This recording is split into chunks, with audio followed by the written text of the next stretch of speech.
10번 시작. 하나, 둘, 셋, 넷, 다섯, 여섯, 일곱, 여덟. 하나, 둘, 셋, 넷, 다섯, 여섯, 일곱, 여덟, 아홉, 열. 그 옆으로 하나, 둘, 셋, 넷, 다섯, 여섯, 일곱, 여덟, 아홉, 열. 잡혀서 하나, 둘, 셋, 넷, 다섯, 여섯, 일곱, 여덟, 아홉, 열. 손가락끼리 하나, 둘, 셋, 넷, 다섯, 여섯, 일곱, 여덟, 아홉, 열. 잡혀서 하나, 둘, 셋, 넷, 다섯, 여섯, 일곱, 여덟, 아홉, 열. 이렇게 하시고 이제 손을 옆으로 왼쪽 10번 시작.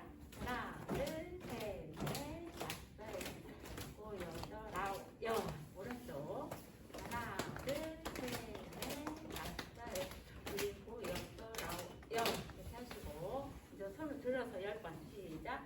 하나, 둘, 셋, 넷, 다섯, 여섯, 일곱, 여덟, 아홉, 열.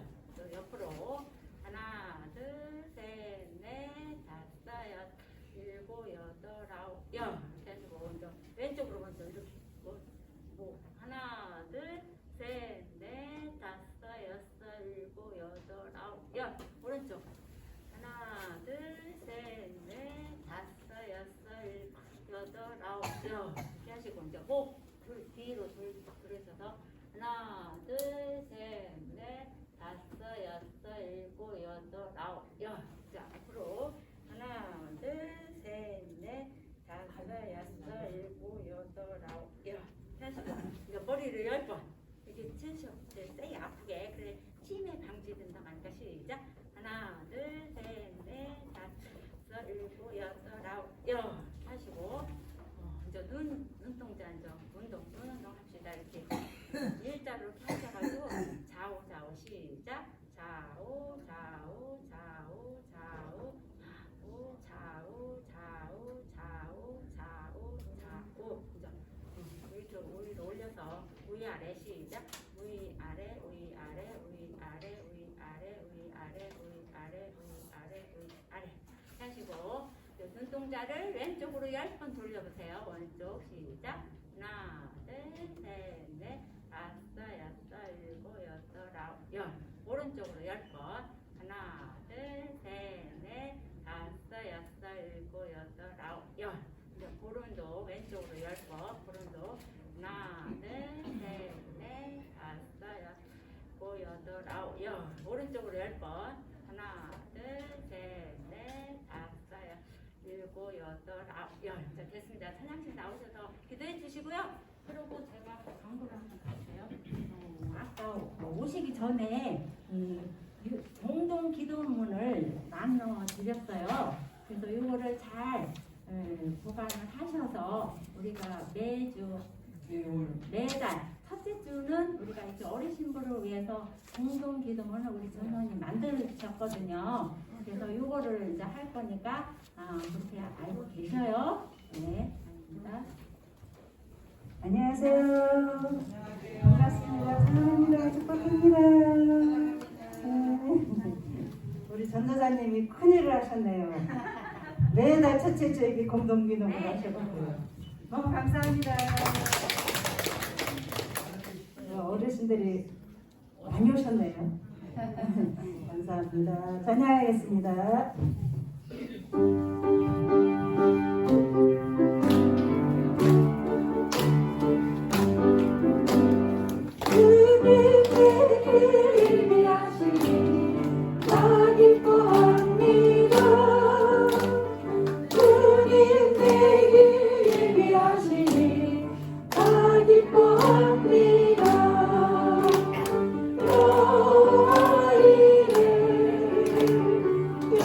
여호와이래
어르신들이 같이 따라 부르시니까 제가 힘이 나고 너무 감사하네요.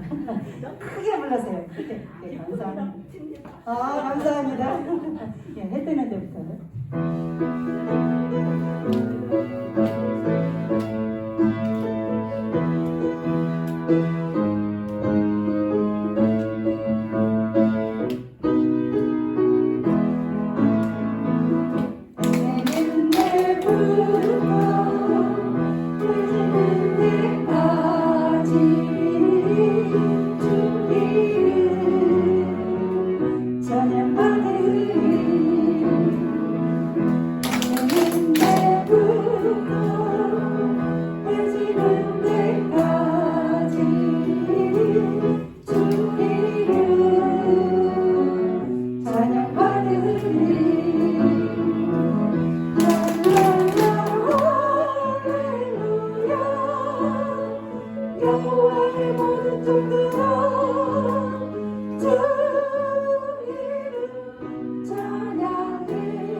주 예수 사랑해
말씀하셔서 축복받으라 축복받으라 예수님이 말씀하셔서 할렐루야 축복받았네 나는 축복받았네 할렐루야 축복받았네 나는 축복받았네.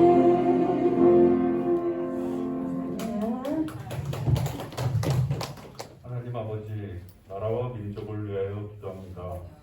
대한민국이 복음으로 충만하여 하나님의 영광을 드러내게 하소서. 북녘 땅을 위하여 기도합니다. 지하교회 성도들의 눈물의 기도를 들으사 신전을 보호해 주시고 신앙의 자유를 허락해 주소서. 한국교회를 위하여 기도합니다. 물질 만능의 시대 속에서 섬김과 나눔을 실천하여 세상과 소통하며 시대의 정신을 이끌게 하소서. 우리 교회를 위하여 기도합니다. 건강한 신앙, 성숙한 성도, 칭찬받는 교회가 되어 하나님의 크고 놀라운 은혜를 날마다 전하게 하소서. 가정과 자녀를 위하여 기도합니다. 모두가 사랑과 존중으로 돕는 대필이 되어 어려움을 극복하는 성숙한 가정이 되게 하소서. 교우들을 위하여 기도합니다. 365일 남편과 가정예배를 통해 말씀의 교화를 나누고 따르게 하소서. 어르신부를 위하여 기도합니다. 어르신부 모든 성도들과 교사들이 영육간에 강건하게 하소서. 나 자신을 위하여 기도합니다. 복음을 전하기에 힘써 건강한 삶을 살게 하시고 하나님의 기쁨과 영광이 되게 하소서. 예수님의 이름으로 기도드립니다. 아멘.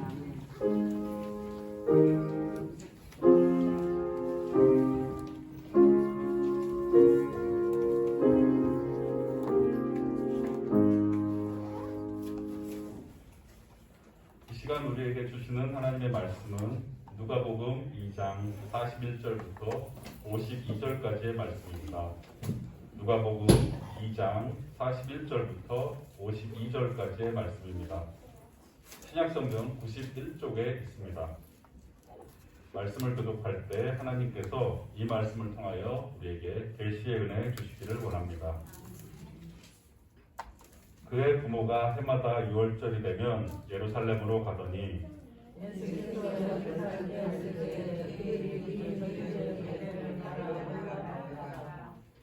그 날들을 마치고 돌아갈 때 아이 예수는 예루살렘에 머무셨더라. 그 부모는 이를 알지 못하고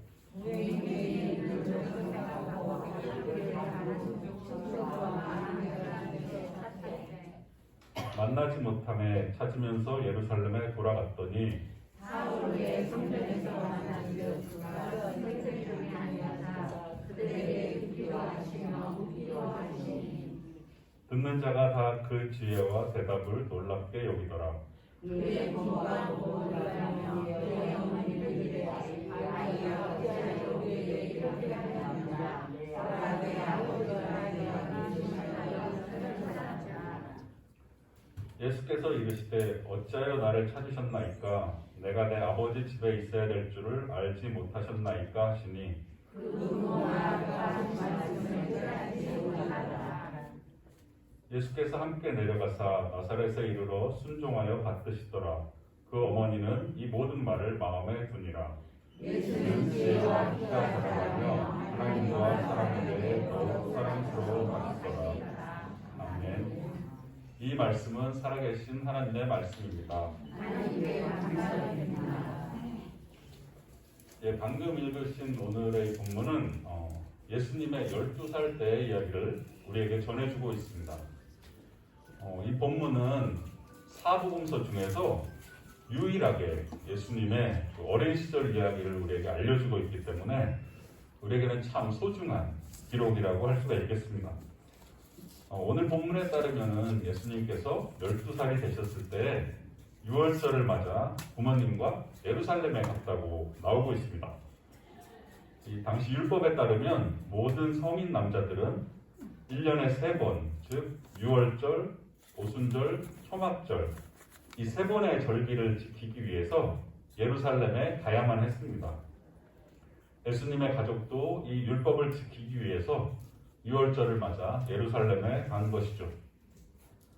그런데 유월절을 다 지키고 나사렛으로 돌아가는 길에 마리아와 요셉이 예수님이 없어졌다는 사실을 발견하게 됩니다. 이게 사실 이해가 잘 안 될 수도 있는 부분인데 어떻게 부모가 하루 종일 아들이 있는지 없는지를 몰랐나 싶은 생각이 들 수도 있습니다. 그런데 이제 당시에 예루살렘으로 순례할 때는 이제 중간에 도둑들도 많고 해서 사람들이 이제 안전을 위해서 무리를 지어서 함께 갔다고 합니다. 그래서 여자와 아이들은 앞쪽에 세우고 이제 남자들은 뒤따라서 걷는 것이 당시의 풍습이었다고 합니다. 그런데 이제 예수님은 12살이 되어서 12살은 성인 남자로 간주될 수 있는 그런 나이대였다고 합니다. 그래서 예수님은 앞쪽 아이들 그룹에 같이 갈 수도 있었고 뒤쪽에 남자들 그룹에 같이 갈 수도 있었습니다. 그래서 이제 아마도 마리아는 아마 아빠랑 뒤쪽에 오나 보다 이렇게 생각을 했을 것이고 요셉은 엄마랑 앞에서 가고 있나 보다 아마 이렇게 생각을 했을 것 같습니다. 그래서 이제 예수님이 없는 것을 발견한 마리아와 요셉이 놀라서 막 예수님을 찾다가 이제 예루살렘까지 다시 돌아오게 됩니다. 결국 어린 예수님을 성전에서 발견하게 되는데요.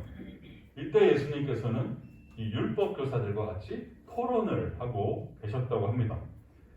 이 어린 12살밖에 안 된 예수님의 지혜와 대답에 율법 교사들이 깜짝 놀랐다고 기록되어 있습니다. 마리아와 요셉이 이것을 보고 이제 마리아가 예수님에게 너 이게 뭐 하는 짓이냐? 우리한테 왜 이렇게 했느냐?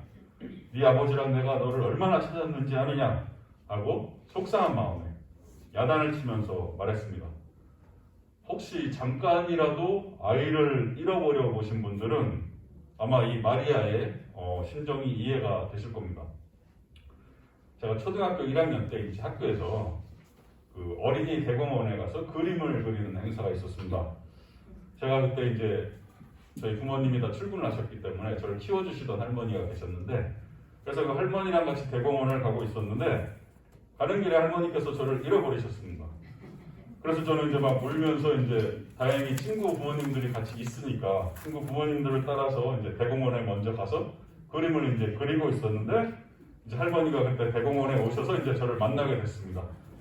그때 그 할머니 표정이 아직도 생각이 나는데 이제 저를 발견한 그 할머니께서 그냥 막 가슴을 쓸어내리면서 막 아이고 막 하면서 이제 그 안도하시던 그 표정이 아직도 생각이 납니다. 그런데 이제 이런 부모 마음도 모르는 것처럼 예수님께서는 부모님을 만나자 말씀하시기를 왜 나를 찾으셨습니까? 내가 내 아버지 집에 있어야 할 줄을 모르셨나요? 라고 대답을 합니다. 저 같은 경우는 뒤통수를 한대 팍 때릴 것 같은데 그렇지만 이제 마리아와 요셉은 그러질 않고 예수님이 도대체 무슨 말을 하는 것인가 이제 잘 이해를 못하면서도 그렇지만 이 마리아는 이 말을 마음에 담아뒀다고 하죠. 그래서 예수님께서는 이제 부모와 함께 결국 집에 돌아가서 부모님을 잘 순종하면서 받드셨다고 합니다. 저는 이 어린 예수님의 모습을 보면서 우리 그리스도인들이 어떤 모습으로 살아야 할지를 좀 생각해 보고자 합니다. 첫째, 우리가 이 예수님의 어린 시절에서 배울 수 있는 점은 바로 우리의 그 정체성이, 우리의 시민권이 바로 하늘에 있다는 것입니다. 우리는 하늘에 계신 하늘 아버지의 자녀입니다. 마리아가 예수님께 네 아빠랑 내가 너를 얼마나 찾았는지 아느냐라고 묻자 예수님의 대답이 내가 내 아버지 집에 있어야 하는 줄을 모르셨습니까? 라고 대답을 합니다. 마리아는 여기서 이제 육신의 아버지를 말하고 있죠. 네 아빠랑 내가 너를 얼마나 찾았는데 그런데 예수님께서는 하늘의 아버지를 말씀하시면서 내가 내 아버지 집에 있어야 할 줄을 모르십니까? 그러셨죠. 이것이 보여주는 것은 바로 우리의 가장 기본적이고 가장 중요한 우리의 그 정체성은 바로 하늘 아버지의 자녀라는 점입니다. 하늘 아버지의 딸이요 하늘 아버지의 아들이라는 것이죠. 육신의 부모의 자녀이기 이전에 우리는 하나님의 자녀인 것입니다. 우리가 사회적으로는 많은 다양한 역할들이 있습니다. 가정에서 우리는 부모요, 자녀요, 아내요, 남편인 것이고 직장에서는 뭐 또 사장이거나 뭐 직원이거나 여러 직책을 맡고 있습니다. 학교에서는 학생일 수도 있고 교사일 수도 있고 직원일 수도 있고 또 교회에서도 각각의 맡은 직분들이 있습니다. 친구와는 또 친구로서 만나게 되고요. 이렇게 사회 안에서 우리는 여러 가지 정체성을 가지고 여러 가지 역할을 하게 됩니다. 그런데 이 모든 역할들의 가장 기반에 있는 가장 중요한 것은 바로 우리가 하나님의 자녀라는 정체성입니다. 그리고 바로 이 정체성 위에 다른 사회적인 역할들도 세워져 가는 것입니다. 그러니까 우리가 어떤 역할을 감당하든지 간에 부모로서의 역할이든 직원으로서의 역할이든 모든 역할들을 다 하나님의 자녀로서 감당하는 것입니다. 성경에서도 모든 일을 주께 하듯 하라고 말씀하고 있지 않습니까? 우리가 무슨 일을 하든지 우리의 가장 기본적인 정체성은 바로 하나님의 자녀라는 사실을 잊지 마시기 바랍니다. 그러나 우리가 하나님의 자녀라고 해서 우리가 우리의 육신의 가족들에게 소홀해도 된다는 말씀은 절대 아닙니다. 우리의 사회적인 역할, 인간관계도 우리가 소홀해서는 안 됩니다. 오늘 51절 말씀에 보면 예수님께서는 부모와 함께 내려가서 부모님을 순종해서 받들었다고 나와 있습니다. 하나님의 아들이신 예수님께서도 육신의 부모님께 순종했는데 하물며 우리는 얼마나 더 순종해야 되겠습니까? 우리가 흔히 하는 실수 중에 하나가 교회 일을 한다고 해서 육신의 가족들에게 소홀해질 수가 있는데요. 우리는 이렇게 해서는 안 될 것입니다. 예수님을 따라 사는 삶은 교회 일을 열심히 하는 것만이 아니고 육신의 가족들에게도 충실한 것이 바로 예수님께서 사셨던 그 길을 따라 사는 것일 것입니다. 우리 그리스도인들의 삶은 또한 여러 가지 면에서 균형 잡힌 삶이 되어야 합니다.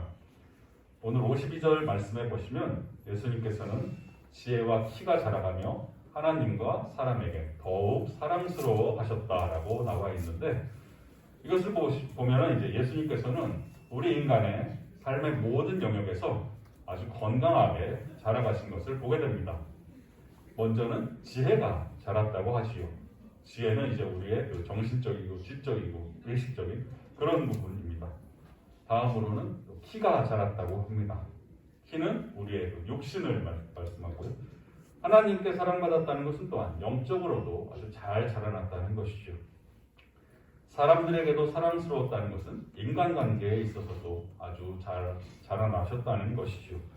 그러니까 예수님께서는 정신적으로나 육적으로나 영적으로나 인간관계적으로도 아주 건강하게 잘 자라나셨다는 것입니다.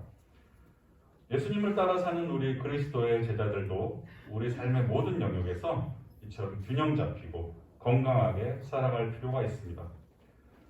우리 그리스도인들이 자칫 잘못하면 할 수 있는 실수 중에 하나가 영적인 거에만 너무 이제 치중을 해서 우리 육신을 돌보는 것에 소홀해질 수가 있습니다. 특히 성경 말씀 중에 육신의 생각은 사망이요 영의 생각은 생명과 평안이니라 이런 성경 말씀을 잘못 이해하게 되면 우리의 이 육신이 마치 악한 것처럼 착각하게 될 수도 있는데요. 육신의 생각이 사망이라는 것은 우리의 이 몸, 이 육체가 악하다는 것이 아니라 우리 안에 있는 정욕이나 죄성이나 이런 것들을 말씀하고 있는 것입니다. 우리 몸 그 자체는 결코 나쁜 것이 아니라 그 자체로 하나님이 주신 소중한 것입니다. 하나님이 지으신 모든 것이 보기 좋았다고 말씀할 때에는 우리의 육체도 포함하고 있는 것이죠. 오히려 이 몸을 나쁜 것으로 보고 정죄하고 영혼만 중요하다고 생각하는 그런 사상을 초대교회에서는 이단이라고 규정하고 치열하게 그 이단에 맞서서 싸웠던 것을 교회 역사에서 볼 수 있습니다. 우리는 우리의 영혼도 돌봐야 하지만 우리의 몸도 돌봐야 합니다. 그러기 위해서는 먹는 것도 잘 조절하고 운동도 열심히 하고 그러는 것이 필요하지요. 이런 말씀을 드리자니 제가 부끄러워지는데 제가 육신을 잘 못 돌봐서 자꾸 체중이 늘어가고 요즘에는 허리도 아프고 자꾸 그런데 이 말씀을 준비하면서 저 자신이 이제 회개하게 되는 그런 기회가 됐습니다. 그래서 아무튼 육신을 건강하게 잘 돌보는 것도 하나님이 기뻐하시는 일이고 예수님을 따라 사는 것입니다. 또한 우리는 하나님과의 관계뿐만 아니라 인간관계도 잘해야 됩니다. 물론 우리의 우선순위는 항상 하늘에 있습니다. 하나님과의 관계가 항상 먼저인 것이죠. 그렇지만 그것이 인간관계에 소홀해도 된다는 뜻은 아닙니다. 예수님께서 성경의 모든 계명을 딱 두 마디로 요약하면 뭐라고 하셨는지 기억나시나요? 하나님 사랑, 이웃 사랑이라고 말씀하셨습니다. 또 십자가가 보여주는 것은 어떤 것입니까? 십자가의 이 세로 축은 하나님과의 그 화해를 말씀하고 또 십자가의 이 가로 축은 이웃들과의 화해를 보여주고 있지 않겠습니까? 예수님처럼 우리도 하나님뿐만 아니라 사람에게도 사랑받는 사람들이 되어야 하겠습니다. 마지막으로 좀 생각해보고 싶은 것은 예수님께서도 완전한 인간이셨다는 점입니다. 예수님은 참 하나님이시면서 또 동시에 참 인간이십니다. 100% 하나님이시면서 또 100% 인간인 것이죠. 우리는 자꾸 하나님으로서의 예수님만 생각해서 인간으로서의 예수님을 잊어버릴 때가 많습니다. 그러나 예수님께서는 100% 우리와 같은 인간이기도 하셨습니다. 그래서 예수님께서는 인간의 모든 것을 다 경험하신 분입니다. 예수님도 우리처럼 어린 시절을 다 겪으신 분이고 부모님이 있었고 형제가 있었고 목수라는 직업도 있으셨습니다. 복음서에 보면은 또 예수님께서 우시는 장면도 나오고 분노하시는 장면도 나오고 배고파하시는 장면도 목말라 하시는 장면도 나옵니다. 그런데 오늘 49절에 내가 내 아버지 집에 있어야 될 줄을 알지 못하셨나이까 라는 말씀은 자칫 잘못하면 마치 예수님을 부모님에 대한 사랑도 없고 피도 눈물도 없는 차가운 분같이 보이게 할 수도 있는데요. 저는 이 말씀을 그렇게 봐서는 안 된다고 생각을 합니다. 12살의 소년으로서 예수께서는 혼자 예루살렘에 있으면서 분명히 부모님 생각도 났을 것이고 겁도 나고 했을 것입니다. 그렇지만 하늘 아버지에 대한 신앙으로 두려움을 극복한 것이겠죠. 육신의 아버지인 요셉이 일찍 죽었을 때 예수님도 분명 슬펐을 것입니다. 큰아들로서 홀어머니와 동생들을 놔두고 공생의 길로 나가야 했을 때 예수님도 분명히 가족이 걱정됐을 것이고 가슴이 아팠을 것입니다. 채찍에 맞으시고 손과 발에 못이 박히실 때 예수님도 너무 아프고 괴로워서 비명을 질렀을 것입니다. 예수님도 인간이셨으니까요. 예수님께서 이 모든 인간의 삶을 다 경험하시고 인간으로서의 고통을 다 경험하셨기 때문에 우리의 모든 고통과 문제를 다 자기 일처럼 이해하실 수 있는 것입니다. 여러분 기도하실 때 예수님께서도 인간이셨다는 사실을 기억하시면서 기도하셨으면 좋겠습니다. 예수님도 인간이셨기 때문에 누구보다도 우리의 속 사정을 잘 이해하시고 우리의 기도를 들어주실 수 있는 분이라는 것을 잘 기억하면서 기도할 때 우리들의 기도가 더욱 깊어질 줄로 믿습니다. 우리 화면을 보시고 합심기도 제목 같이 읽고 마음을 담아서 기도하겠습니다. 하나님의 자녀답게 살게 하소서. 모든 영역에서 건강하고 균형 잡힌 삶을 살게 하소서. 오늘 말씀을 기억하면서 합심해서 기도하겠습니다. 하나님 아버지, 오늘 주신 말씀을 기억하고 우리가 우리의 시민권 하늘에 있는 것을 기억하도록 합니다. 하나님 아버지, 삶을 살다 보면 우리가 세상의 방식이고 세상의 삶의 방식에 묻혀서 우리가 하나님의 자녀들이라는 사실을 망각하고 살 때가 많이 있습니다. 하나님 아버지, 우리가 하나님의 딸이요 하나님의 아들이라는 것을 잊지 말고 살아갈 수 있도록 하나님 도와주셔서 우리가 무슨 일을 하든지 간에 우리의 가장 기본적인 정체성을 잊지 않고 살 수 있도록, 그래서 우리의 모든 일들이 하나님과의 관계에 기반하여 이루어질 수 있도록 하나님 도와주시옵소서. 하나님 또한 우리 예수님께서는 여기서부터 지혜와 희와 또 하나님과의 관계와 사람들과의 관계와 이 모든 것들에 있어서 균형 잡힌 삶을 살았던 것을 기억합니다. 하나님 아버지, 우리도 어느 한 명이 소홀히 하지 아니하고 정신적으로나 육적으로나 영적으로나 관계적으로 항상 건강한 사람을 될 수 있도록 도와주시옵소서. 그래서 우리의 정신과 우리의 몸을 더 돌보고 하나님 앞에 더 나아가며 사람들과도 사랑하며 섬길 수 있도록 하나님 도와주시고 우리 인간이셨던 예수님을 기억하시고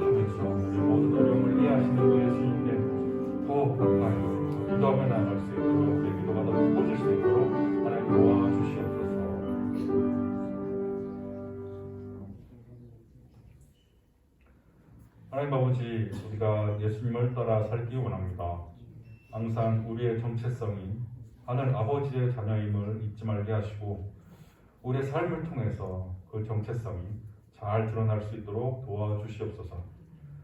주님 또한 우리의 삶의 모든 영역을 축복하셔서 정신적으로나 육적으로나 영적으로나 관계적으로나 건강하고 균형 잡힌 삶을 살아갈 수 있도록 도와주시옵소서. 주님 또한 우리를 위해 인간이 되신 주님을 기억하고 감사드립니다.